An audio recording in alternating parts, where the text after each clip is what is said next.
প্রিয় দর্শকবৃন্দ, আসসালামু আলাইকুম।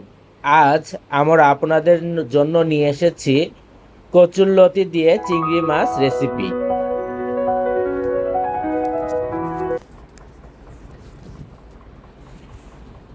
কচুরলতি হলো কচু গাছের মূল থেকে বের হওয়া নরম ও লম্বা অংশ বা স্টোলন, যা ইংরেজিতে টেরোস্টোলন বলা হয়। এটি আমাদের দেশে খুবই জনপ্রিয় একটি সবজি, যা পুষ্টিগুণে ভরপুর। কচুরলতিতে প্রচুর পরিমাণে আয়রন, ক্যালসিয়াম, ভিটামিন সি এবং ফাইবার বা আঁশ থাকে। এটি রোগ প্রতিরোধ ক্ষমতা বাড়ায়, কোষ্ঠকাঠিন্য দূর করে।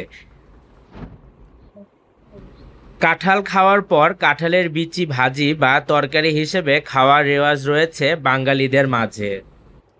পুষ্টিগুণে ভরপুর কাঁঠালের বিচিতে রয়েছে প্রচুর protein, fibre, iron, vitamin A এবং অ্যান্টিঅক্সিডেন্ট। এটি হজম শক্তি বাড়াতে, রক্তে খারাপ কোলেস্ট্রল ও শর্করার মাত্রা কমাতে এবং রক্তশূন্যতা দূর করতে দারুণ কার্যকরী। আমরা রান্নায় চলে আসলাম।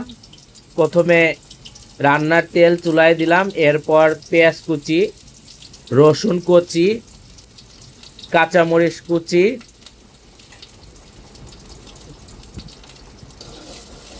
দেওয়ার পর কিছুক্ষণ আমরা ভেজে নেব। লতির তরকারিতে একটু রসুনটা বাড়িয়ে দিতে হয়।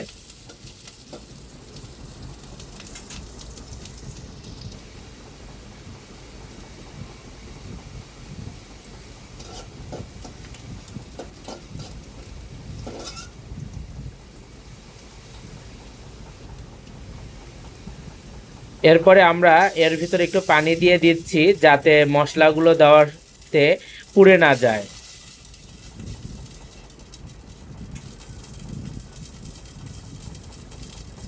দিয়ে দিচ্ছি হলুদ গুঁড়ো,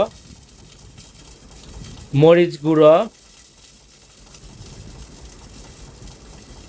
ধনিয়া গুঁড়ো, ভেজে গুঁড়া করে নেওয়া জিরা গুঁড়ো,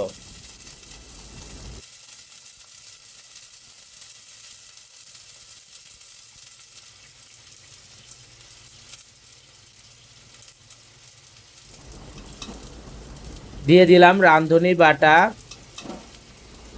রসুন বাটা,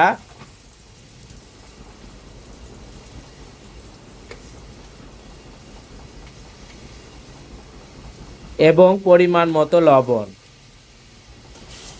এবার আমরা এই মশলাগুলোকে কিছুক্ষণ কষিয়ে নেব।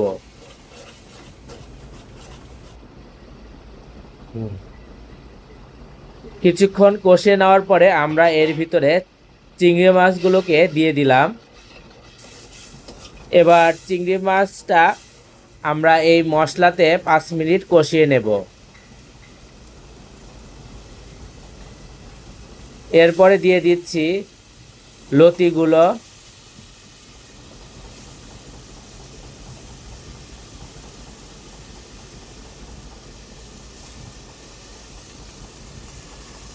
তারপরে দিয়ে দিচ্ছি কাঁঠালের বিচি।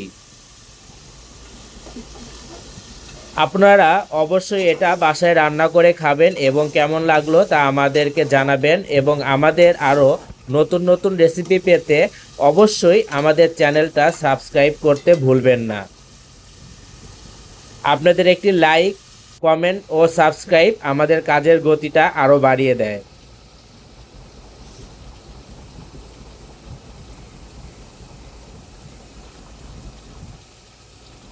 চিংড়ি মাছে প্রচুর পুষ্টিগুণ রয়েছে। এতে ভরপুর protein, omega 3 fatty acid, vitamin E এবং ভিটামিন 12 থাকে। এটি পেশি গঠনে সাহায্য করে, হৃৎপিণ্ড ভালো রাখে, রোগ প্রতিরোধ ক্ষমতা বাড়ায় এবং ত্বক উজ্জ্বল করতে খুবই কার্যকরী। এরপর আমরা দিয়ে দিচ্ছি এর ভিতরে পানি।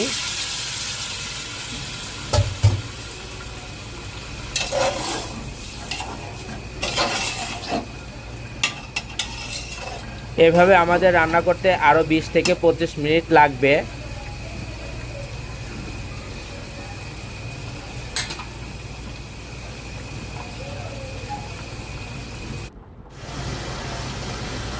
আমাদের রান্নাটা প্রায় শেষ হয়ে এসেছে। দেখুন কত সুন্দর লাগছে দেখতে।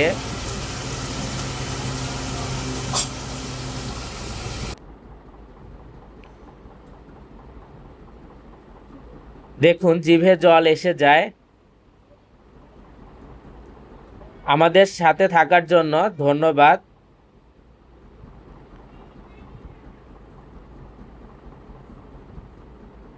আসসালামু আলাইকুম ওয়া রাহমাতুল্লাহি ওয়া বারাকাতুহু।